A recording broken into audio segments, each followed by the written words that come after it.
10-year note Treasury yields earlier this week peaked at 120, but amid some really strong auctions at much higher yields, making them much more attractive prices, we have seen a reversal. So we got up as high as 120 earlier this week. Today we got as low as 107. So a significant move lower in yield came on the heels of a number of things. Clearly, the Fed is out talking about what it may want. We heard Governor Brainerd talking about the ability for the Fed to stay the course with their purchasing and even adding more programs if necessary. Didn't say that they would, but said that they stood ready to do so. Likewise, Vice Chair Clarita talking about keeping rates and buying programs where they are until inflation gets well above 2%, and we are a far cry from that. So I think a lot of that right now, the move that we saw early in January, taking us up to that 120 may have been a bit quick. Now we've seen a bit of a reversal in yields. Likewise, going to maybe form a new range between 1% and 120. It goes along very nicely with that 80 to 100 basis point range we saw for much of fourth quarter, and then we saw that 60 to 80 basis point range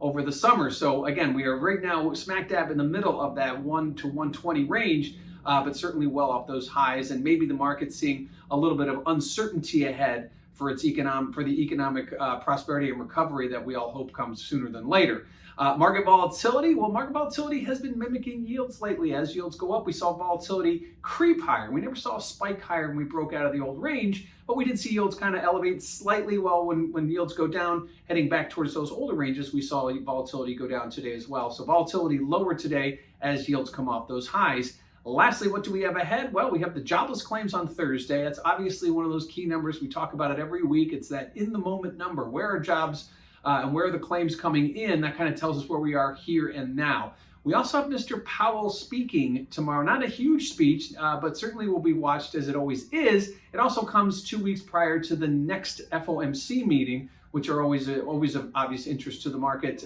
What will the Fed do? Not likely they will change anything in 2 weeks, but we always look for their tone. Will they give a more dovish or more hawkish tone? Will they talk about tapering or will they talk about inflation? All these things come up. So when Mr. Powell speaks, the market listens, and likewise, he will do that tomorrow. Lastly, we'll continue to wait for some kind of clarity on the fiscal stimulus that will come. It just depends on when, whether it comes at the end of this month or do they wait until sometime in February. The market eagerly waiting for that. Obviously, that will mean more issuance from the Treasury the higher the fiscal stimulus. So at this point, it's a bit of a tug of war between what the Fed wants to do and what the Treasury will have to do somewhere down the line. So at this point, that creates more uncertainty, I think, than most would guess.